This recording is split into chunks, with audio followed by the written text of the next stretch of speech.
Straight ലൈനിലേക്ക് സ്വാഗതം. ഒരു പന്തയം പോലെ ചോദിച്ചാൽ അടുത്ത തെരഞ്ഞെടുപ്പിൽ ആര് ജയിക്കും, ആരാ മുഖ്യമന്ത്രി? LDF ജയിക്കും.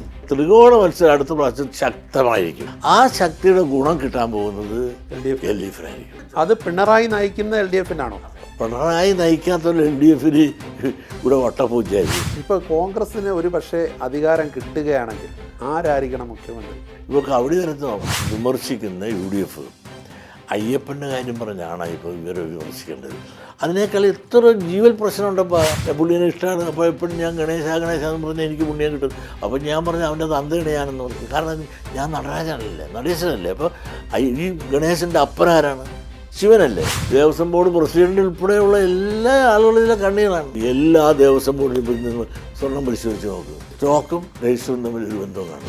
പലർക്കും പാർലമെൻ്ററി മോഹം ഉള്ളപ്പോൾ അവർക്ക് സത്യം പറയാൻ മടിയാണ്. എനിക്കെന്താ ഭയം? മുസ്ലിം വിരുദ്ധനാണോ? ഒരിക്കലും. ഈ അയ്യപ്പ സംഗമത്തോടുകൂടി NSS SNDP തമ്മിലുള്ള ഒരു അകലം കുറഞ്ഞു. അല്ല, NSS കാര്യങ്ങൾ മനസ്സിലാകാൻ തുടങ്ങി. ഈ മുസ്ലിം ലീഗിൻ്റെ ആധിപത്യത്തെ ഇവിടുത്തെ ഹിന്ദുക്കളും ക്രിസ്ത്യാനിയും ഒരുപോലെ ഭയപ്പെടുന്നു. ഏതൊരു വിഷയത്തിലും പ്രതികരണത്തിനായി കേരളം കാതോർക്കുന്ന SNDP യോഗം ജനറൽ സെക്രട്ടറി ആദരണീയനായ ശ്രീ വെള്ളാപ്പള്ളി നടേശനാണ് നമ്മുടെ ഇന്നത്തെ അതിഥി. നമസ്കാരം ശ്രീ വെള്ളാപ്പള്ളി നടേശൻ. നമസ്കാരം. ഇപ്പം ആരോഗ്യമൊക്കെ എങ്ങനെ? ഒരു കുഴപ്പമില്ല. ഇല്ല. ഇപ്പം തിരുവനന്തപുരം മേഖല സമ്മേളനങ്ങളൊക്കെ ഇപ്പം കഴിഞ്ഞിരുന്നു. പങ്കാളിത്തമായിരുന്നു, ഭയങ്കര പങ്കാളിത്തം. നമ്മളാരും വിചാരിക്കാത്ത വിധത്തിൽ ഞങ്ങളൊരു ശാഖയിൽ നിന്ന് 25 പേരെ വരാറുണ്ട്.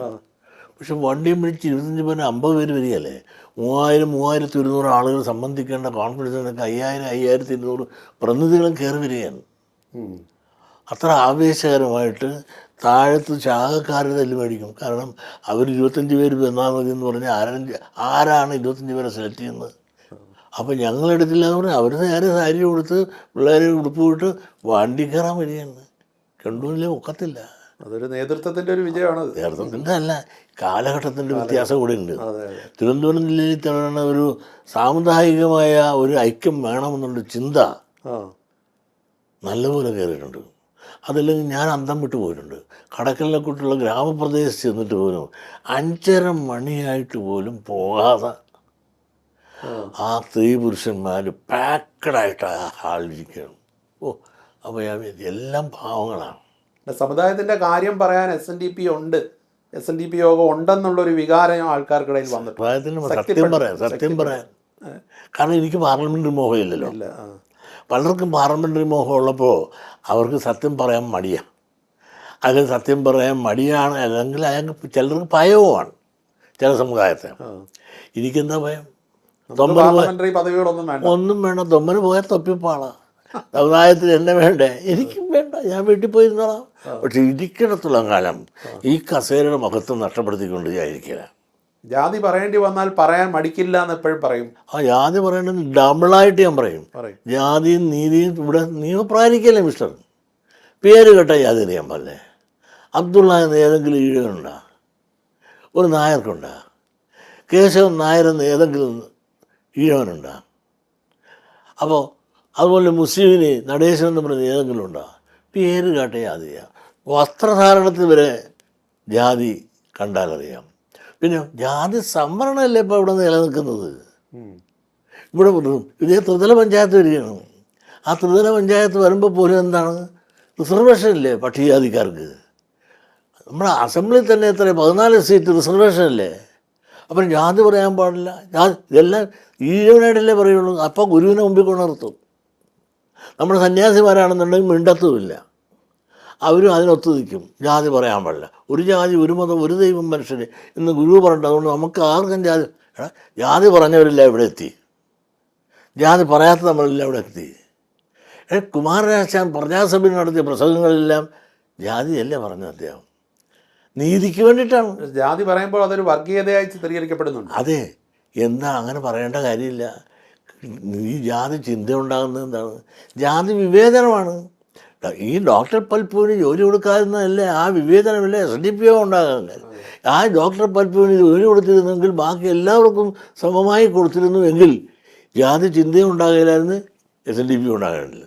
അപ്പോൾ SNDP യോഗം ഉണ്ടായത് തന്നെ ജാതി വിവേചനത്തിൽ നിന്നുള്ള ആ വികാരമാണ്. അപ്പോൾ ജാതി എന്നുള്ളത് സത്യമാണ്. ജാതി സംവരണം ഇവിടെ ഉണ്ട്. ഇവിടെ സാമൂഹ്യ നീതി നടപ്പാക്കിയാൽ മതി. ആ സാമൂഹ്യ നീതി ജനസംഖ്യാവാദികമായി എല്ലാ സമുദായത്തിനും കൊടുക്കണം. ജാതീയമായ വിവേചനം അവസാനിച്ചിട്ടില്ല, ഇല്ല, സജീവമായിട്ടുണ്ട്. പണ്ടത്തേക്ക് വളരെ കൂടുതലല്ലേ ഇപ്പോൾ സ്ഥാനാർത്ഥി പണ്ടല്ലേ ഇവിടെ മഹാരാഷ്ട്ര നിയോജനത്തിൽ ഞാൻ ആദ്യം ഇന്ത്യക്ക് സ്വാതന്ത്ര്യം കിട്ടിയപ്പോൾ മത്സരിച്ചതില്ല, ആനപ്പെട്ടി, കുതിരപ്പെട്ടി, കാളപ്പെട്ടിയാണ്. അന്ന് വിൽസൺ എന്ന് പറഞ്ഞ ക്രിസ്ത്യാനിയോട് മത്സരിച്ചത്. ക്രിസ്ത്യാനിയാണെന്ന് ആരും നോക്കാറില്ല, പെട്ടിയാണാണ് പാർട്ടിയാണ്. ആ പെട്ടിക്കാണ് വോട്ട്. ഇന്നിപ്പോൾ ജാതിക്കാണ് വോട്ട്. ഇപ്പം കേരളത്തിൽ പൊതുവേ ജാതിയും വർഗീയതയൊക്കെ വർദ്ധിക്കുകയാണ്, വളരെ ശക്തമായി വർദ്ധിക്കേണ്ട സാഹചര്യമുണ്ട്. കാരണം ഉള്ളവനും ഇല്ലാത്തവനും തമ്മിലുള്ള അന്തരം കൂടി. കാരണം ഉള്ളവനും ഇല്ലാത്തവനും അന്തരം കൂടി പ്രപ്പോർഷനറ്റിൽ നമുക്ക് ഉയർന്നു എന്ന് പറയാം. പക്ഷേ മറ്റുള്ളവരുമായിട്ട് നോക്കുമ്പോൾ ഒരുപാട് കാതം അകലെയായി ഇപ്പോൾ നമ്മൾ പണ്ടുള്ളതിൽ നിന്ന്. ന്യൂനപക്ഷം എന്ന് പറഞ്ഞവർക്ക് എന്താണ്, ന്യൂനപക്ഷ പദവി എന്ന് പറഞ്ഞുകൊണ്ട് അവർ ഒന്നായി നിന്നുകൊണ്ട് അവർ നന്നായി. അവർ എല്ലായിടത്തും പിടിമുറുക്കി രാഷ്ട്രീയ അധികാരം. ഇപ്പം തന്നെ മുസ്ലിം ലീഗ് എന്ന് പറഞ്ഞ പണ്ട് എന്താ പറഞ്ഞത്, ചത്ത കുതിരെന്നല്ലേ നെഹ്റു പറഞ്ഞത്. ആ നെഹ്റുവിൻ്റെ പാർട്ടിയായ കോൺഗ്രസ്സുകാർ ആ കുതിരപ്പുറത്തല്ലേ ഇന്ന് കയറി സെക്രട്ടേറിയറ്റ് വരുന്നത്. മുസ്ലിം ലീഗ് എന്ന് പറയുന്ന കേരളത്തിലെ ഒരു മതേതര കോമഡിയാണെന്ന് ജനറൽ സെക്രട്ടറി വിശേഷിപ്പിച്ചിട്ടുണ്ട്. അതെ, കോമഡി. അങ്ങനെ പറയാൻ കാരണം എന്താണ്? കാരണം മുസ്ലിം ലീഗ് എന്ന് പറഞ്ഞാൽ അതിൻ്റെ അർത്ഥം എന്താണ്? മുസ്ലിം കൂട്ടായ്മ എന്നല്ലേ. ആ മുസ്ലിം കൂട്ടായ്മ എന്ന് പറഞ്ഞിട്ട് അത് മതേതര പാർട്ടിയാണെന്ന് പറഞ്ഞാൽ അതിങ്ങനെ പഞ്ചാരയെ പറഞ്ഞ പൊട്ടാസ്യം സൈനൈഡല്ലേ. മുസ്ലിം ലീഗ് ഒരു മതേതര പാർട്ടിയാണോ വർഗീയ പാർട്ടിയാണോ? വർഗീയ പാർട്ടിയാണ്.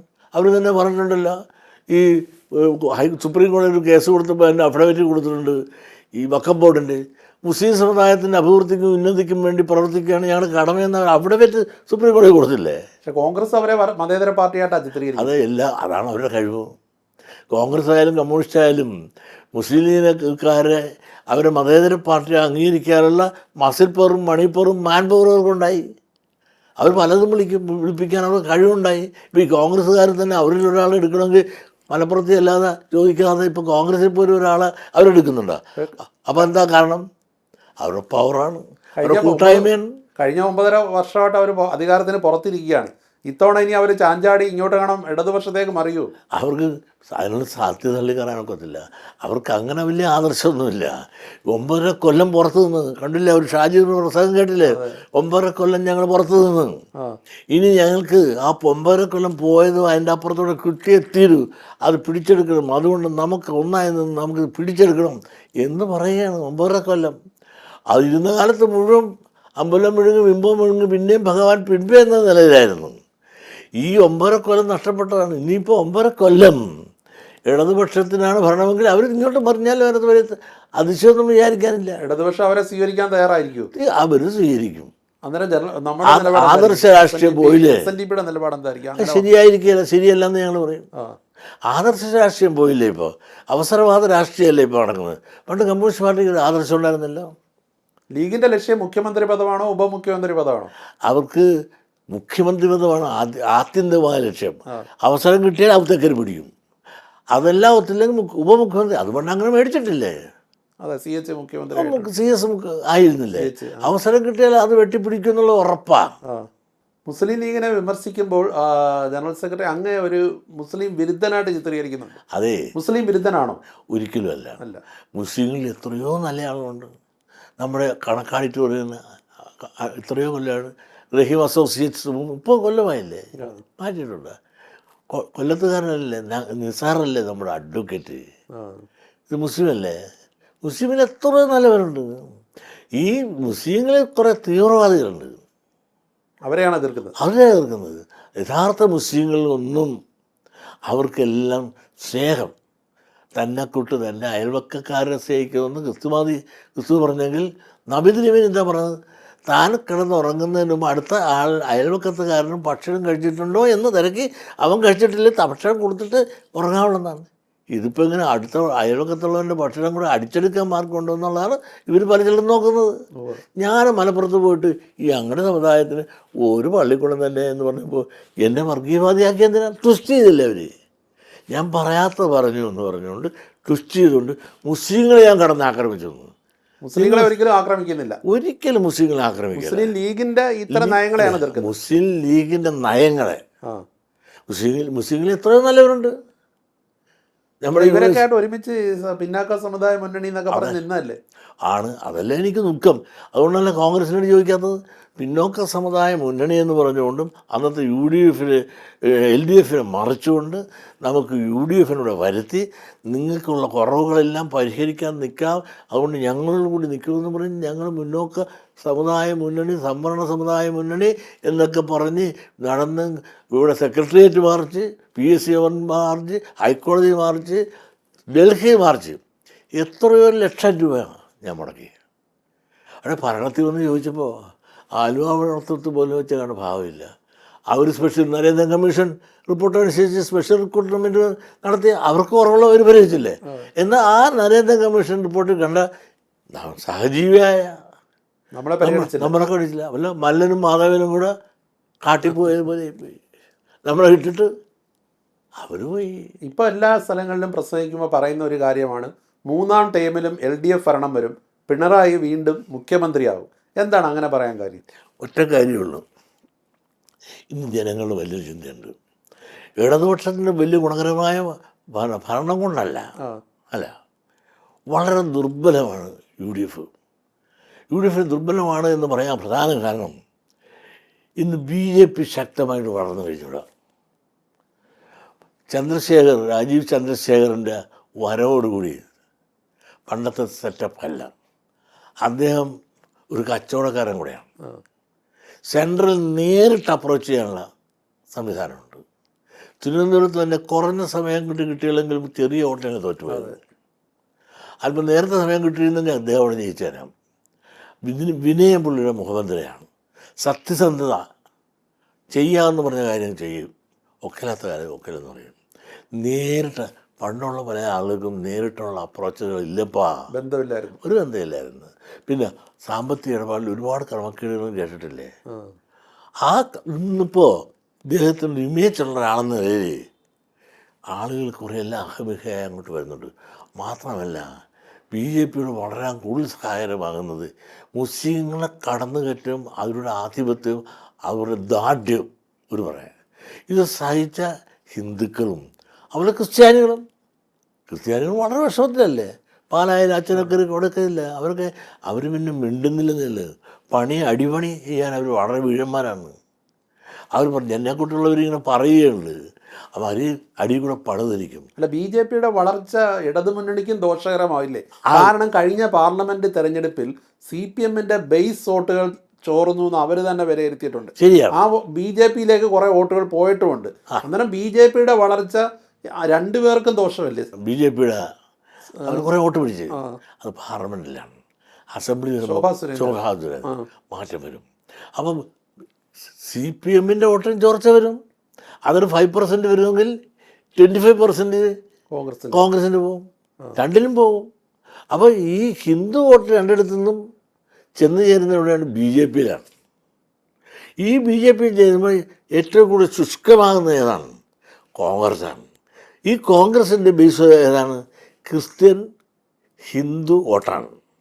ആ ഹിന്ദു ക്രിസ്ത്യാനി അവർ കേരള കോൺഗ്രസ്സായി അങ്ങോട്ട് പോയി. ജോസ് കെ മാണിയുടെ കൂടെ പോയി, ജോസഫിൻ്റെ പുറകെ പോയി, പിന്നെ ആ ഒരു അടിവേരിന്ന് പോയി. പിന്നുള്ളത് ഏതാണ്? ഹിന്ദുവാണ്. ഹിന്ദുക്കൾ BJPയിലേക്ക് കുറേ പോയി. പിന്നെ ഇവിടെ ബേസ് ഈ ഒറ്റപ്പെട്ട കുറച്ച് ഈഴവനും, ഒറ്റപ്പെട്ട കുറച്ച് നായരും, ഒറ്റപ്പെട്ട ക്രിസ്ത്യാനിയും മുസ്ലിങ്ങളെയും സപ്പോർട്ടല്ലേ ഉള്ളു. ഇതുകൊണ്ട് എങ്ങനെ കേരളം പിടിക്കും? അന്നേരം ഒരു ത്രികോണ മത്സരം വന്നാൽ LDF ജയിക്കും. അതാണ് ഒറ്റ ത്രികോണ മത്സരം അടുത്ത പ്രാവശ്യം ശക്തമായിരിക്കും. ആ ശക്തിയുടെ ഗുണം കിട്ടാൻ പോകുന്നത് LDFിനായിരിക്കും. നിങ്ങൾ എഴുതി വെച്ചോ. അത് പിണറായി നയിക്കുന്ന LDFിനാണോ? അതെ, പിണറായി നയിക്കാത്തൊരു LDFിന് ഇവിടെ വട്ടപ്പൂജയായിരിക്കും. കാരണം ജയിക്കുമായിരിക്കും. ജയിച്ചു കഴിഞ്ഞ ശേഷം പിണറായി മുഖ്യമന്ത്രിയായി ഇവിടെ ഭരിക്കാനാണ് ജനം ഇഷ്ടപ്പെടുന്നത്. കാരണം വേറെ ഒന്നും കൊണ്ടല്ല, പിണറായി നല്ലൊരു അഡ്മിനിസ്ട്രേറ്ററാണ്, ആജ്ഞാശക്തിയുണ്ട്, അതോടൊപ്പം തന്നെ അനുസരിപ്പിക്കാനുള്ള കപ്പാസിറ്റി. ഇടതുപക്ഷത്തിൽ ഇന്ന് മുഖ്യമന്ത്രിയായിട്ട്, അല്ലെങ്കിൽ കമ്മ്യൂണിസ്റ്റ് പാർട്ടിയിൽ CPMൽ ഇന്ന് മുഖ്യമന്ത്രിയായിട്ട് ഇരുന്നൊരു അഡ്മിനിസ്ട്രേറ്റീവ് കപ്പാസിറ്റിയോടുകൂടി എല്ലാവരെയും അനുസരിപ്പിച്ചുകൊണ്ട് പോകാനുള്ള കപ്പാസിറ്റിയുള്ള ഏത് കമ്മ്യൂണിസ്റ്റുകാരനുണ്ട്? പിണറായി അല്ലാതെ ആരെയും അങ്ങ് കാണുന്നില്ല. ഒറ്റെണ്ണം അല്ല ഞാൻ ചോദിക്കട്ടെ, കമ്മ്യൂണിസ്റ്റ് പാർട്ടി നാല് തട്ടിക്കിടന്ന് തല്ലിക്കീറി കിടന്ന സമയത്തല്ലേ അദ്ദേഹം പാർട്ടി സെക്രട്ടറി ആയിട്ട് വന്നത്?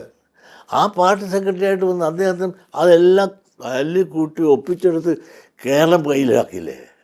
അതിനുള്ള അഡ്മിനിസ്ട്രേറ്റീവ് കപ്പാസിറ്റി ഉണ്ട്. ഈ പിണറായി വീണ്ടും മുഖ്യമന്ത്രി ആകാനുള്ള സാധ്യത ഉള്ളതുകൊണ്ടാണോ അദ്ദേഹത്തിനെ അദ്ദേഹത്തിൻ്റെ കുടുംബാംഗങ്ങളെയൊക്കെ അറ്റാക്ക് ചെയ്യുന്നത്? അതുകൊണ്ടായിരിക്കുമല്ലോ ഈ മാവുള്ള പാട്ടിലല്ലേ ഏറിയുള്ളൂ. പക്ഷെ ഇതെല്ലാം ചീഞ്ഞ മുടക്കായിട്ട് പോകുകയല്ലേ. അദ്ദേഹത്തിട്ട് ഒരുപാട് നോക്കി പറ്റുന്നില്ല. പിന്നെ മക്കൾക്കിട്ട് നോക്കിട്ടെന്ന് കൊച്ചുമക്കൾക്കിട്ട് നോക്കുന്നു, ബാർക്കെട്ടെല്ലാം നോക്കുന്നു, എത്രയോ പേരെ എത്രയോ കൊല്ലമായിട്ട് നോക്കുന്നു.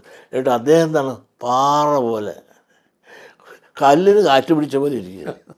വല്ലതും അറിയുന്നുണ്ട്? എന്ത് വന്നാലും ആ കല്ലിന് കാറ്റ് പിടിച്ചത് ഒന്നും അറിഞ്ഞില്ലേ, ഞാനൊന്നും അറിഞ്ഞില്ലേ, രാമനാരായണ എന്ന് പറഞ്ഞിരിക്കുക. പിണറായിയുടെ വലം കൈ എന്ന് പറയുന്നത് ജനറൽ സെക്രട്ടറി ആണെന്നാണ് പറയുന്നത്. അതിപ്പോൾ പലരും പറഞ്ഞു എൻ്റെ അളിയിലാൻ പറ്റാണ്, എനിക്ക് വരും തന്നിട്ടുണ്ടോ? ഇപ്പം തന്നെ അയ്യപ്പ സംഗമത്തിന് പോയപ്പോൾ രണ്ടുപേരും ഒരു കാറിൽ വന്നിറങ്ങി, അതും വിവാദമായി. ഇവിടെ ബാക്കിയുള്ളൊരു കാറ് എന്നെ വിളിച്ച് കയറ്റിയത് ഞാൻ വന്നേനെ, കണ്ടു പരിചയപ്പെട്ടു. എങ്ങോട്ട് ഞാൻ എന്നെ വിളിച്ചിട്ടല്ലേ ഞാൻ അവിടെ ചെന്നത്, ഇത് പോകാമെന്ന് പറഞ്ഞു. ഇവിടെ വന്നപ്പോഴും അങ്ങനെയല്ലേ ഒന്നിച്ചു പോയി. അതൊരു അങ്ങനെ പ്രതിപക്ഷത്തുള്ളവരും മുഖ്യമന്ത്രിയുടെ ഒപ്പം പോയിട്ടില്ലേ? പിന്നെ അങ്ങനെ എനിക്ക് മുഖ്യമന്ത്രിയുടെ കൂടെ ഒപ്പം പോകാൻ പാടില്ല, ഞങ്ങൾ ഐത്യക്കാരനായി പോവാ ഞാൻ, അതിനൊരു തെറ്റ് പറയാൻ പാടില്ല. അങ്ങനെ നമുക്ക് അഭിപ്രായ വ്യത്യാസങ്ങളും കാണും. ഒന്ന് പോയി എന്നുള്ളതുകൊണ്ട് അഭിപ്രായങ്ങളെല്ലാം തീരെഴുതിയെന്ന് ആരും കണക്കാക്കരുത്. അങ്ങനെ കാണണ്ട. ആരാ നമ്മുടെ നിലപാട് തന്നെയാണ്. യോജിക്കാവുന്ന കാര്യങ്ങളിൽ യോജിക്കും, വിയോജിപ്പ് പറയാവുന്ന കാര്യങ്ങൾ വിയോജിപ്പ് പറഞ്ഞിരിക്കും. ഇപ്പം തന്നെ ഞാൻ പറഞ്ഞില്ല, വിദ്യാഭ്യാസ കാര്യങ്ങൾ ഇവിടെ NSS ഓർഡർ കിട്ടി. എന്തുകൊണ്ട് ഈ ഗവൺമെൻറ് ആ ഓർഡർ ബാക്കിയുള്ളവർക്ക് ഇംപ്ലിമെൻ്റ് ചെയ്തില്ല? അതുപോലെ ക്രൈസ്തവ സമൂഹം അതിനു വേണ്ടി ഇറങ്ങേണ്ടി വന്നു അവരുടെ മുമ്പിൽ മുട്ടുകുത്തിയില്ലേ? അപ്പോൾ അടിയും കൊണ്ട് പുളിയും നിന്നും കറുവും കൊടുക്കേണ്ട അവസ്ഥ വല്ലതും ഉണ്ടാകുമായിരുന്നു. ആദ്യമേ ചെയ്താൽ മതി. ആദ്യം അങ്ങനെ ചെയ്യണ്ടേ? തന്നെ ഒരു കോടതി വിധി വന്നാൽ എല്ലാവർക്കും ബാധകമാണല്ലോ. സ്വാഭാവികമായിട്ടും അതങ്ങ് കൊടുത്തതിന് ഒരു മാന്യത ഉണ്ടാകുമായിരുന്നു.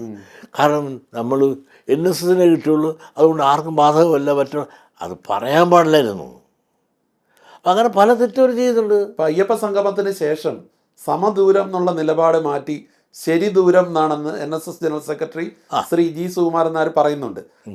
SNDP യോഗത്തിൻ്റെ രാഷ്ട്രീയ നിലപാട് എന്താണ്? ശരി ആയിരുന്നു അവരുടെ കൂടെ നിൽക്കും. ഇപ്പോൾ ആരോടൊപ്പം എന്ന് ചോദിച്ചാൽ SNDPയോടൊപ്പം ഞാൻ അല്ല, ഈ രാഷ്ട്രീയ മുന്നണികളോട്ട് നോക്കുമ്പോൾ പ്രശ്നാധിഷ്ഠിതമായിട്ട് LDF ഒരു പൂർണ്ണ പിന്തുണയുണ്ടോ? കാരണം പ്രശ്നാധിഷ്ഠിതമായിട്ട് ഇപ്പോഴത്തെ സാഹചര്യത്തിൽ പ്രശ്നാധിഷ്ഠിത ചില കാര്യത്തിൽ നമുക്ക് യോജിപ്പുണ്ട്, ചില കാര്യത്തിൽ വിയോജിപ്പുണ്ട്. ഇപ്പം അവിടുത്തെ ശബരിമലയുടെ സംവിധാനത്തിലുള്ള നമുക്ക് അഭിപ്രായ വ്യത്യാസമുണ്ട്. ഇപ്പം ശബരിമലയിലെ ഇപ്പം അയ്യപ്പ സംഗമം എന്നുള്ള ഒരു നല്ലൊരു കാര്യമാണെന്ന് ജനറൽ സെക്രട്ടറിയും എല്ലാവരും പറഞ്ഞു. പക്ഷെ അവർ വെച്ച സ്ഥലം വിഷമല്ലേ, ആൾ താമസം തലയുള്ളവൻ കൊണ്ട് അവിടെ കൊണ്ട് വയ്ക്കുക. അത് നടത്തിയ വേദി മനുഷ്യനും മാനും ചെല്ലാത്ത പട്ടണമല്ലേ കൊണ്ട് വെച്ചത്, അതാരെങ്കിലും ചെയ്യുക. പക്ഷെ സമ്മേളനം കൂടാൻ നേരത്ത് ആളെയുണ്ടായിരുന്നു. അത് കഴിഞ്ഞിട്ട് സംഘാടകർ എന്താണ് ഉടനെ 3 സമ്മേളനം ചർച്ച. വല്ലത്താനല്ല അരിയാഹാരം കഴിക്കുന്നവനോട് ചെയ്യുക. അവിടെ ആള് ചെല്ലുന്ന സ്ഥലമാണ്. പൂർ ഓർഗനൈസേഷൻ ആയിരുന്നു അല്ലേ? വളരെ പൂർ ഓർഗനൈസേഷൻ. പക്ഷെ അതിലൂടെ ഉണ്ടായ വിശ്വാസികളുടെ ഒരു പിന്തുണ കിട്ടുമെന്ന് പ്രതീക്ഷിച്ചെങ്കിൽ സ്വർണ്ണപ്പാളി വിവാദം വന്നപ്പോൾ അതില്ലാതാവും. അതിനോടുകൂടി എല്ലാം പാളി. അത് LDFന്റെ തുടർഭരണ സാധ്യതയ്ക്ക് മങ്ങലേൽപ്പിക്കൂ. അത് മങ്ങലേൽപ്പിക്കാൻ വേണ്ടിയിട്ട് ബാക്കിയുള്ള അങ്ങേറ്റം മുതലെടുക്കുന്നുണ്ട്. അതിനെ രാഷ്ട്രീയ ആയുധമാക്കും. രാഷ്ട്രീയ ആയുധമായിട്ട്. പക്ഷെ ഞാൻ ചോദിക്കട്ടെ, ഈ വിമർശിക്കുന്ന UDF അയ്യപ്പൻ്റെ കാര്യം പറഞ്ഞാണ് ഇപ്പോൾ ഇവരെ വിമർശിക്കേണ്ടത്. അതിനേക്കാൾ എത്ര ജീവൽ പ്രശ്നമുണ്ടപ്പോൾ. ഇപ്പോൾ ഞാൻ ചോദിക്കട്ടെ, കുട്ടനാടൻ പാടശേലകളിൽ കർഷക തൊഴിലാളികൾ പണിയെടുത്ത് കൊടുക്കുന്ന നെല്ലിൻ്റെ കാശ് കൊടുക്കണ്ട മിശ്രയെ പാവപ്പെട്ടവൻ എത്ര വെള്ളത്തിലാക്കിയിട്ടുള്ളത്. ഇവിടുത്തെ നീതി സ്റ്റോറിനകത്ത് വല്ല നീതിയുണ്ടോ? എലിക്കാട്ടല്ലേ കിടക്കണത്. ഇതുപോലുള്ള പ്രശ്നങ്ങൾക്ക്. അതുപോലെ ഇവിടുത്തെ പാവപ്പെട്ടവർക്ക് പെൻഷനുണ്ട്, കിട്ടിയിട്ടുണ്ടോ? വർദ്ധിപ്പിച്ച് കൊടുക്കുന്നു പറഞ്ഞിട്ട് കൊടുത്തോ? അരിവില എവിടെ കിടക്കുന്നത്? ഇങ്ങനെ ജനങ്ങളെ നിത്യോപയോഗ സാധനങ്ങളും നിത്യജീവിതത്തിലും ബാധിക്കുന്ന പ്രശ്നങ്ങൾ ഇവരൊന്നും പറയുന്നില്ല. സ്വർണ്ണപ്പാളിയുടെ പറയണത് എന്നാ പാളാനാണ്. പക്ഷെ സ്വർണ്ണപ്പാളി വിവാദത്തിൽ ഒരു വലിയ എന്താ പറയുക, ഒരു ഉത്തരവാദിത്വത്തിൽ ഒരു വലിയ വീഴ്ച പറ്റി. ഉത്തരവാദിത്തത്തിൽ വീഴ്ച ആർക്കാണ്? ഗവൺമെൻറ്റാണ്. ദേവസ്വം ബോർഡിനുണ്ട്. ആ ദേവസ്വം ബോർഡ് ഉണ്ടായ കാലം തൊട്ടുണ്ടപ്പോൾ ഈ പാളിച്ച അത് ഒരുപക്ഷെ മന്നോ ശങ്കറോ ഇരിക്കുന്ന കാലത്ത് മാത്രം ഒഴിച്ചാൽ എല്ലാത്ത കാലത്തും മോഷണമായിനത്ത്. ഉണ്ണികൃഷ്ണൻ പോറ്റി മാത്രമായിരിക്കും ഇതിൽ. ഉണ്ണികൃഷ്ണൻ പോറ്റി ഒരു അതിനകത്തുള്ള ഒരു കണ്ണിയല്ലേ ഉള്ളു. ബാക്കി എല്ലാ ആളുകളും ഭരണക്കാരെന്ന് പറയാൻ മന്ത്രിക്ക് തന്നെ കാര്യമോ? ഇതൊരു സ്റ്റാറ്റ്യൂട്ടറി ബോഡിയല്ലേ. ദേവസ്വം ബോർഡ് ഉടച്ചു വാർക്കണം എന്നാണോ അഭിപ്രായം? കംപ്ലീറ്റ് ഈ സിസ്റ്റമേ പാടില്ല. മാത്രമല്ല എന്നെ സംബന്ധിച്ചുള്ളത് പറയാനുള്ളത്, ഈ സിസ്റ്റം പരാജയമാണ്. ഈ രാഷ്ട്രീയ ഭിക്ഷാന്തേഹികൾക്ക് അവസരം കിട്ടാത്തവർക്ക്, ഇടം കിട്ടാത്തവർക്ക് ഇടമായിട്ട് ഈ ദേവസ്വം ബോർഡുകൾ മാറി. സ്ഥാനം കിട്ടാത്തവർക്ക് സ്ഥാനം കൊടുക്കാൻ. അത് വരുമ്പോൾ അവർക്ക് ആരോട് എന്ത് ഉത്തരവാദിത്വം, അവർക്ക് എന്ത് പരിചയം, പ്രവർത്തന പരിചയം, രാഷ്ട്രീയ പരിചയമുള്ളവൻ അമ്പലം ഭരിക്കാൻ വന്നാൽ അമ്പലത്തിൻ്റെ CEO കിഴക്കാട്ടാണ് പടിഞ്ഞാട്ടാണ് തെക്കോട്ടാണ് ഉള്ളതെന്ന് പോലും ഇവർക്കറിയാൻ പാടില്ല. ഇപ്പോൾ അവിടെ ദേവസ്വം പ്രസിഡന്റ്, ദേവസ്വം കമ്മീഷണർ, തിരുവാഭരണം കമ്മീഷണർ, ദേവസ്വം സെക്രട്ടറി, ഇങ്ങനെ പല പദവികളുണ്ട്.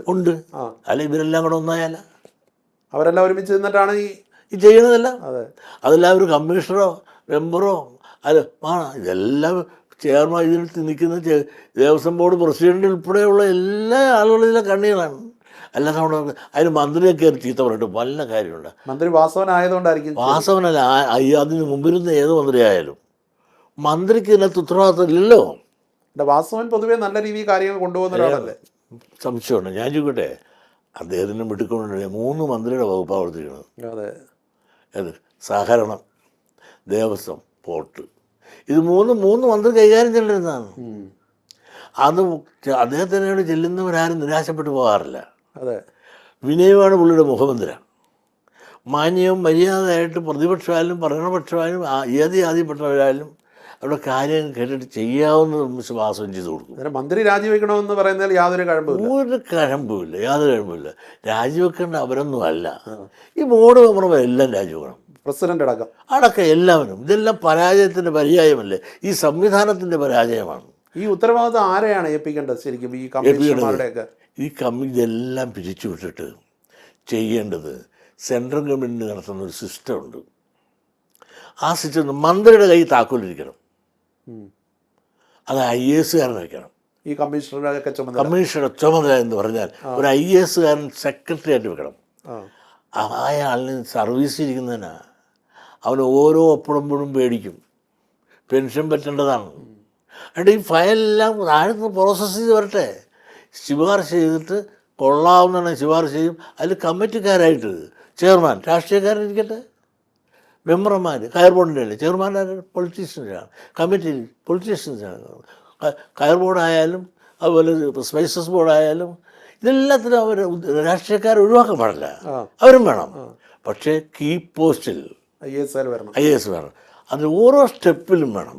അതിൻ്റെ പൂർണ്ണ ഉത്തരവാദിത്തം മന്ത്രിക്കുമായിരിക്കണം. കഴിഞ്ഞ മന്ത്രി കൺസേൺഡ് മന്ത്രിക്കായിരിക്കും.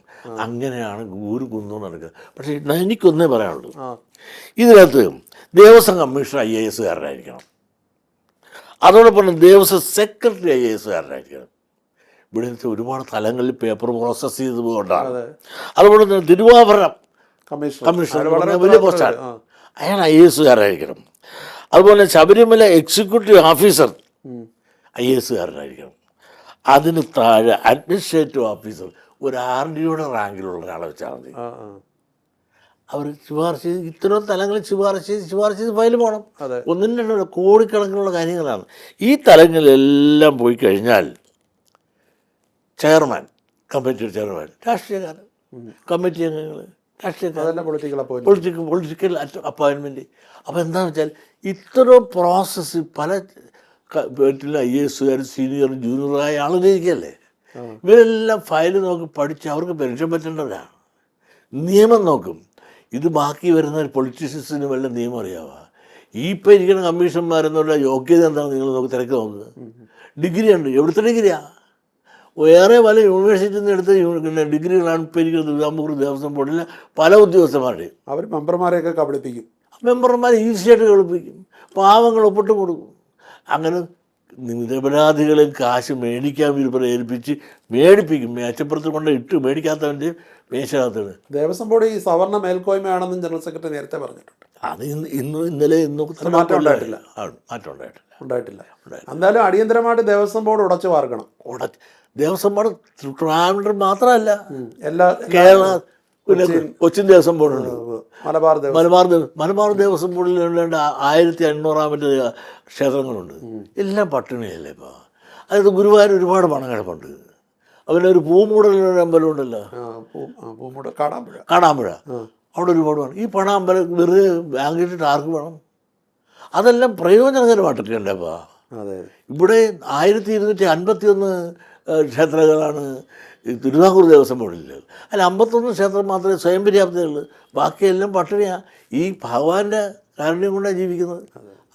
അതുപോലെ തന്നെ മലബാറിൽ ഒരു രക്ഷയില്ല. അപ്പോൾ ഇതേ സമ്പന്നമായ ഗുരുവായൂരിക്കാൻ ഇവിടെ കോടിക്കണക്കിന് രൂപ ഇങ്ങനെ ഡെപ്പോസിറ്റ് ആയിട്ട് അതും കിടന്നിട്ട് ആർക്ക് പറയാനാണ്? കാടാമ്പുഴ എന്താണ്? അവിടെ ഒരു സൊസൈറ്റി ഉണ്ട്, സൊസൈറ്റി ഇങ്ങനെ കോടിക്കണക്കിന് ഡെപ്പോസിറ്റ്. അവിടുത്തെ ആളുകൾക്ക്, അവിടുത്തെ ഭരണക്കാർക്ക് പണം എടുത്ത് അവിടെ നാട്ടുകാർക്ക് കൊടുക്കാം. അത് പാവങ്ങൾക്ക് ആകട്ടെ, ആർക്കെങ്കിലും പ്രത്യുത്പാദനപരമായ കാര്യങ്ങൾക്കോ പ്രയോജനകരമായ കാര്യങ്ങൾക്ക് ഒന്നുമല്ല. ഇനി ഹിന്ദുക്കൾക്കേ കൊടുത്തേ പറ്റുള്ളൂ, ഹിന്ദുവാദികളുണ്ടെങ്കിൽ ആ ഹിന്ദുക്കൾക്ക് പ്രയോജനം ചെയ്യാവുന്ന എന്തെങ്കിലും സ്കീം ഉണ്ടാക്കി അത് വിനിയോഗിക്കട്ടെ. അതല്ലാതെ ബാങ്ക് കിടന്നിട്ട് സ്വർണ്ണമായിട്ടും പണമായിട്ടും കിടന്നിട്ട് ആർക്ക് എന്ത് പറയാൻ? അതിന് കൂടി തിരുവിതാംകൂർ, ഈ കേരളം മൊത്തം ഒരു ബോർഡ്, അതല്ലേ ഭരണ സൗകര്യത്തിലൂടെ 2 ദേവസ്വം ബോർഡുകൾ ഉണ്ടാക്കിയിട്ട് ഇതുപോലെ IAS പോസ്റ്റ് ചെയ്താലുണ്ടല്ലോ ഈ പറയണ ഒരു മോഷണം നടക്കില്ല. നിങ്ങൾ എടുത്ത് നോക്ക്, എല്ലാ ദേവസ്വം ബോർഡിലും ഇപ്പോൾ നിങ്ങൾ സ്വർണം പരിശോധിച്ച് നോക്ക്, സ്റ്റോക്കും രജിസ്റ്ററും തമ്മിൽ ഒരു ബന്ധവും കാണില്ല. വലിയ വ്യത്യാസം കാണും. ഏറ്റുമാനൂർ 7 പൊന്നാന അടിച്ചിട്ട് പോകാൻ പോയ ആളുകളാണ്. അന്നത്തെ ആ പ്രാദേശിക കമ്മിറ്റി ഉണ്ടല്ലോ, അവിടുത്തെ കമ്മിറ്റി ഉണ്ടല്ലോ, അവർ തടഞ്ഞുകൊണ്ടാണ് നടക്കാൻ പോയത്. അങ്ങനെ ഏത് നോക്കിയാലും ഈ അമ്പലങ്ങളിലെല്ലാം പിന്നെ വരുമാനം. ഈ അമ്പലത്തിൽ വരുന്നതിൻ്റെ പകുതി പോലും കണക്കിലുണ്ടോ മിസ്റ്റർ? ഉച്ച കഴിഞ്ഞോണ്ട് ഇത് കഴിഞ്ഞാൽ രക്ഷിച്ചേ ഇല്ല. അന്നേരം ഈ തട്ടിപ്പ് അവസാനിപ്പിക്കേണ്ട സമയമായി. വളരെ ഇതൊരു നിമിത്തം പോലെ അയ്യപ്പൻ കൊണ്ടുവന്നതാണ്. ഈ അയ്യപ്പ സംഗമത്തോടുകൂടി NSS SNDP തമ്മിലുള്ള ഒരു അകലം കുറഞ്ഞു. അല്ല, NSSനും കാര്യങ്ങൾ മനസ്സിലാകാൻ തുടങ്ങി. അവർ പിന്നെ എന്നെക്കൊണ്ട് കാര്യമൊന്നും പറയാലെന്നേ ഉള്ളത് മനസ്സിലോട്ട് അവർക്ക്. കാരണം ഈ ന്യൂനപക്ഷ പീഡനവും കടന്ന് വളരെ കയറി. ഇതിനെതിരെ ഒരു മുന്നേറ്റം ഭൂരിപക്ഷത്തിൻ്റെ ഇവിടെ അനിവാര്യമാണെന്നുള്ള ചിന്ത NS നേതൃത്വങ്ങൾക്കും അനുയായിക്കും ഉണ്ടായിട്ടുണ്ട്. SNDP യോഗം ജനറൽ സെക്രട്ടറിയും NSS ജനറൽ സെക്രട്ടറിയും തമ്മിൽ സൗഹാർദ്ദപരമായിട്ടുള്ള ഒരു ടോക്കിംഗ് ടൈംസ് ഉണ്ട്. അങ്ങനെ ടോക്കിംഗ് ടൈംസ് അങ്ങനെ ചോദിക്കാറില്ല. അദ്ദേഹത്തിന് അസുഖമായിട്ട് കിടന്നപ്പോൾ ഞാൻ ഫോൺ ചെയ്തു, സംസാരിച്ച് സാമാന്യ മര്യാദയല്ലേ. അപ്പോൾ കഴിഞ്ഞ ദിവസം സംസാരിക്കുമ്പോൾ മന്ത്രി ഗണേഷ് കുമാറിനെ കുറിച്ച് വിമർശിച്ച് സംസാരിച്ചു. അദ്ദേഹം പറഞ്ഞു അദ്ദേഹം വേറെ ലെവലാണെന്നാണ് പറയുന്നത്. അത് ശരിയാ, 2 ലെവലാണ്. അതെ, അയാളുടെ തറ ലെവലാണ് ഞാൻ. ഞാൻ ഏകഭാര്യ സ്വീകരിക്കുന്ന ആളാണ്. അയാൾക്ക് എത്ര ഭാര്യ ഉണ്ടായിരുന്നു? അപ്പം ലെവൽ വ്യത്യാസം വന്നില്ലേ? മാത്രമല്ല സ്വഭാവത്തിൽ എങ്ങനെയാണ് അദ്ദേഹം ഒരു ഫ്യൂഡൽ മാടമ്പി സ്വഭാവം അല്ലേ? നിങ്ങൾ 4 ട്രാൻസ്പോർട്ട് കാണിച്ചിട്ടില്ലേ? അത് ഇടതുപക്ഷം ആയിരുന്നു എങ്കിൽ ഇവിടെ ഭരിക്കുന്ന UDFും പിന്നെ ഇടതുപക്ഷത്തിൻ്റെ വകുപ്പ് വന്ന് ഈ സീറ്റുകാർ അടിച്ച് നിരപ്പാക്കല. ഇതെങ്ങനെയാണ് ഈ TV-കാരെയും കൊണ്ട് നിർത്തി ഫോട്ടോ എടുപ്പിച്ചിട്ട് അത് തന്നെ വലിയ മഹാത്മയാണ് 2 കുപ്പിയിരുന്നേ. കോടതി ഇപ്പോൾ ഓർഡർ കൊടുത്തില്ലേ? വെറും തെണ്ടിത്തരോ അല്പത്തരോ അല്ലേ ഇപ്പോൾ ജീവിതത്തിൽ ശുദ്ധിയുണ്ട. പിന്നെ പിണറായിയുടെ ഔദാര്യമല്ലേ ഇത്? പിണറായി പിന്നെ വാക്ക് പറഞ്ഞാൽ വാക്ക് പാലിക്കും. അല്ല, കഴിഞ്ഞ ദിവസം ഇങ്ങനെ ഈ ഗണേശൻ്റെയും നടരാജൻ്റെ ഒക്കെ കഥയും പറയുന്നത്. അല്ല, പുള്ളി ഗണേശാന്ന് ഞാനിങ്ങനെ പുള്ളിനെ ഇഷ്ടമാണ്. അപ്പോൾ എപ്പോഴും ഞാൻ ഗണേശാന്ന് പറഞ്ഞാൽ എനിക്ക് പുണ്യം കിട്ടും. അപ്പം ഞാൻ പറഞ്ഞു അവൻ്റെ തന്തയാണ് ഞാനെന്ന് പറഞ്ഞു. കാരണം ഞാൻ നടരാജനല്ലേ, നടേശനല്ലേ. അപ്പോൾ ഈ ഗണേശൻ്റെ അപ്പനാരാണ്? ശിവനല്ലേ. അപ്പോൾ ഞാൻ ശിവനല്ലേ. അതാണ് പറഞ്ഞത്. അതാ പറഞ്ഞത്, അയാൾ അപ്പൻ പറഞ്ഞല്ല.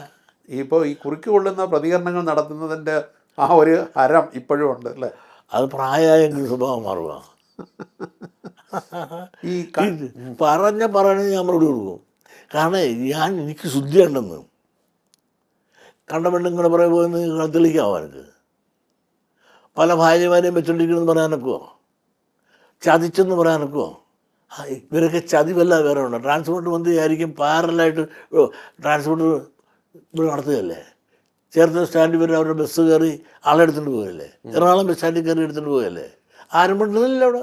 TV-കൾ മിണ്ടണില്ല. എന്താ മിണ്ടാത്തത്? ഞാനായിരുന്നെങ്കിൽ നിങ്ങളെല്ലാം തലയെ കെട്ടി ഇവരെല്ലാം കൂടെ ആഘോഷിക്കില്ല. ട്രാൻസ്പോർട്ട് മന്ത്രി, പുള്ളി ഭാരനായിട്ട് പുള്ളിയുടെ സ്വന്തം ട്രാൻസ്പോർട്ട് നടത്തുക. ഇതെന്ത് ജനാധിപത്യം?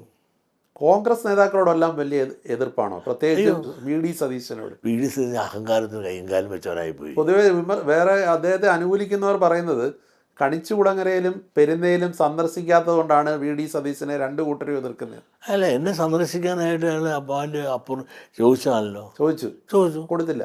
കൊടുത്തു. അല്ല, അതിൻ്റെ പറ്റി വരാമെന്ന് പറഞ്ഞതിൻ്റെ മുമ്പിലെ ദിവസമാണ് പുള്ളി ഒരു നെറുകേട് കാണിച്ച് എന്നെ വിമർശിച്ചു. ഞാൻ ഇങ്ങോട്ട് വരണ്ടെന്ന് പറഞ്ഞു. വരണ്ടെന്ന് പറഞ്ഞു. വരണ്ടെന്ന്. ഇനി വന്നാൽ സ്വീകരിക്കും. അതപ്പോൾ ആലോചിക്കാം. അയാൾ അത് താനിങ്ങനെ പുണ്യമാണെന്നാണ്. ഇപ്പോൾ ചങ്ങനാശ്ശേരിയിലും എന്നെ ഒഴിവാക്കിക്കൊണ്ട് പുള്ളിയിൽ ഇവിടെ സർവജ്ഞ പീഠം കയറാം എന്ന് വിചാരിച്ചാൽ അങ്ങനെ സർവജ്ഞ പീഠം ഒന്നും അയാൾക്ക് കിട്ടാനും പോലില്ല. അയാളുടെ കയ്യിൽ വളരെ മോശമാണിപ്പോൾ.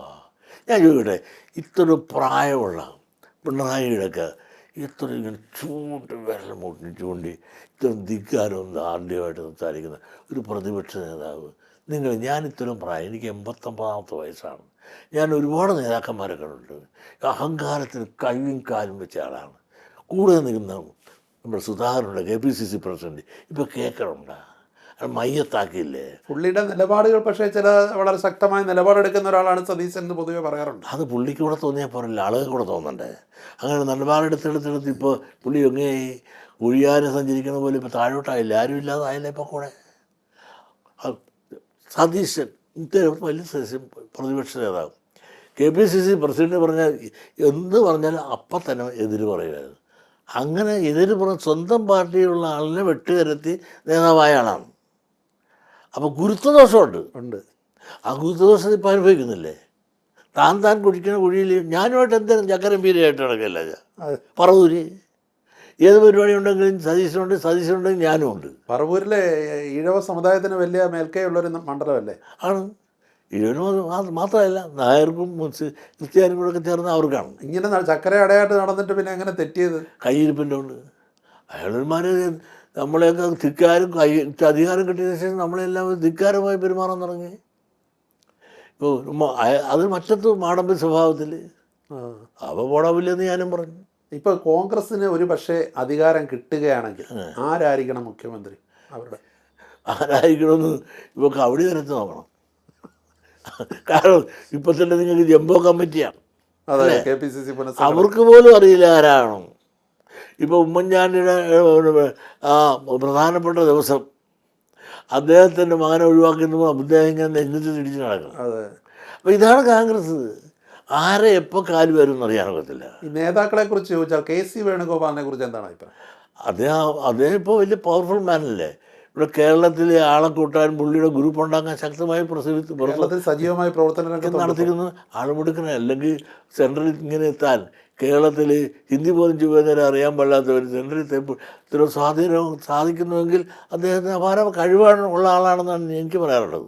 അദ്ദേഹത്തിന് മുഖ്യമന്ത്രി പദം നോട്ടമുണ്ടെന്ന് തോന്നുന്നു. കാണുമല്ലോ, അദ്ദേഹം ഇങ്ങനെ രണ്ട് കണ്ടി കളിച്ചിരിക്കുക. പക്ഷേ പയ്യൻ വിടുമെന്ന് എനിക്ക് തോന്നുന്നില്ല. രാഹുൽ ഗാന്ധി പയ്യന് പുള്ളിന് ആവശ്യമാണ് പല കാര്യത്തിലും. രമേശ് ചെന്നിത്തല പക്കമുള്ളൊരു നേതാവല്ലേ. ഇരുത്ത പുള്ളിയെ പറ്റി ആരും ഇങ്ങനെ കോൺട്രവേഴ്സ് പറയുന്നില്ലല്ലോ. ഗ്രൂപ്പീസും ഉണ്ടാകുമ്പോൾ അതിനകത്ത് പുള്ളിക്ക് ഗ്രൂപ്പിന് താള് കുറയുന്നോ കൂടുന്നോ എന്നുള്ളതല്ല പ്രശ്നം. പുള്ളി ഇത്തരമൊക്കെ കോൺട്രവേഴ്സി കോൺഗ്രസിനകത്തുണ്ടെങ്കിലും പുള്ളി ഒരു കോൺട്രവേഴ്സി ഫിഗർ എന്ന നിലയിൽ ആർക്കും ഒരു തർക്ക വിഷയം ഉണ്ടാക്കിയൊരു ഇരയായി ചെന്ന് വീഴാറില്ല. കാരണം അവർക്ക് ഇരുത്തം വന്ന നേതാക്കന്മാരല്ലേ. കോൺഗ്രസ് പക്ഷേ ശശി തരൂരിനെ ഒതുക്കിയിട്ടിരിക്കുകയാണ്. ശശി തരൂർ മിടുക്കനല്ലേ. പക്ഷേ കാരണം ഒരു മിടുക്കന്മാരെ ആര് വളർത്തും കോൺഗ്രസിനകത്ത്? ശശി തരൂർ മിടുക്കനാണ്, പ്രഗത്ഭനാണ്, അറിവുള്ളവനാണ്. അദ്ദേഹം അന്ധമായ രാഷ്ട്രീയ വിദ്വേഷം ആരോടും പുലർത്തുന്നതല്ല. നല്ലതിന് നല്ലതെന്നും ചീത്തയും പറയും. അത് പറയുന്നതല്ല ഇവിടെ. അങ്ങനെയുള്ളവരെ ആൾക്ക് സ്ഥാനമില്ല. സ്ഥാനമില്ല. K മുരളീധരൻ്റെ കാര്യം എടുത്താലും അദ്ദേഹം കൊള്ളാമായിരുന്നു. പക്ഷേ ആ KPCC പ്രസിഡൻ്റായിരുന്ന കാലത്ത് ഇത്രയും പ്രഗത്ഭനായ ഒരു പ്രസിഡൻറ്റിനെ കണ്ടിട്ടുണ്ടോ? പക്ഷെ അതെല്ലാം ഈ തെറ്റിയ മന്ത്രിയാണ് ആശ്ചര്യം. ഈ രാഷ്ട്രീയത്തിൽ നൂൽപ്പാലമാണ്. കാല് തെറ്റി കോൺഗ്രസ് മാറി വേറെ ഉണ്ടായി. ആ പുള്ളി പോയി. പക്ഷെ അഗാധതയിലേക്ക് പോയി. ഇപ്പോൾ അതിൽ നിന്ന് ഉയർന്നു വരാൻ വലിയ പാടാണ്. അതിന് ചവിട്ടി കയറിപ്പോൾ വേറെ പലരും എൻ്റെ മുകളിൽ കയറിപ്പോയി. ഇപ്പോൾ ഒരു ഇടം കിട്ടാൻ പുള്ളി ഓടി നടക്കുകയാണ്. പാടാണ്. അതെ. മലബാറിൽ ചെല്ലുമ്പോൾ മുസ്ലിങ്ങളെ പൊക്കി പറയും. അത് കണ്ടിട്ടുണ്ടോ? ഇവിടെ വരുമ്പോൾ തിരുവനന്തപുരത്താകുമ്പോൾ ഹിന്ദുക്കളെ പൊക്കി പറയും. അങ്ങനെ നിൽക്കാനും പഴയ്ക്കാനും പുള്ളി ഒരുപാട് ശ്രമിക്കുന്നുണ്ട്. AK ആന്റണി അടുത്തിടെ ഒരു പത്രസമ്മേളനം നടത്തി ശിവഗിരി വിഷയത്തിലൊക്കെ അതിൽ ഖേദം പ്രകടിപ്പിക്കുകയും അത് പുള്ളി മനഃപൂർവ്വം ചെയ്തതല്ലെന്നും അന്നത്തെ ഉദ്യോഗസ്ഥരെ രക്ഷിക്കാൻ വേണ്ടി ചെയ്തതാണെന്നും കോടതി വിധി നടപ്പിലാക്കുകയാണ് ചെയ്തതെന്നും ഒക്കെ പറയുന്നുണ്ട്. പക്ഷെ കോടതി വിധികൾ ഒരുപാട് നടപ്പിലാകാത്തതും എല്ലാം ഒരുപാടുണ്ട്. എന്ത് പറയുന്നു ആന്റണിയുടെ അല്ല, ആവശ്യം? ആൻ്റണി പാവമാണ്, പുള്ളിനെ പറ്റിച്ചല്ലേ, നമ്മളിൽപ്പെട്ടവർ തന്നെയല്ലേ പറ്റിച്ചത്. ഗോപിനാഥനൊക്കെ അല്ലേ ഒരു സംഭവിക്കാനല്ല കാര്യം. അദ്ദേഹത്തെ എത്രയോ വിധി ക്രിസ്ത്യാനിയിലുണ്ട്, മാവാക്കക്ഷിയും എത്ര കക്ഷിയിട്ടുണ്ടായിട്ട് എത്ര വിധി ഒന്നും വല്ല നടപ്പിലായോ? അതെ അതെ. അതുപോലെ ഡൽഹിയിലുള്ള മുസ്ലിങ്ങളുടെ പ്രശ്നം അതെ അതെ വല്ലതും നടന്നോ? പക്ഷേ ഏത് നിയമവും ചട്ടവും ഉണ്ടായെങ്കിൽ ആള് ബലമാണ് ഏറ്റവും വലിയ ബലം. ഇവിടെ ശിവഗിരിയിൽ എങ്ങനെയാണ് ഈഴവൻ്റെ തനി സ്വഭാവമാണ്. കാരണം കൂടെ നിന്നിട്ട് കാലഘട്ടി വിട്ടു. അവിടെ ശിവഗിരി പ്രശ്നം വന്നപ്പോൾ ഈഴവൻ ഒന്നിച്ചു നിന്നില്ല. അത് യോഗത്തിൻ്റെ പ്രസിഡൻ്റായിട്ട് ഗോപിനാഥൻ തന്നെ പോലീസിനെ കയറ്റാൻ ആന്റണിയെ പ്രേരിപ്പിച്ചു. അത് നടപ്പിലാക്കിയോ കുഴപ്പമില്ലെന്ന്.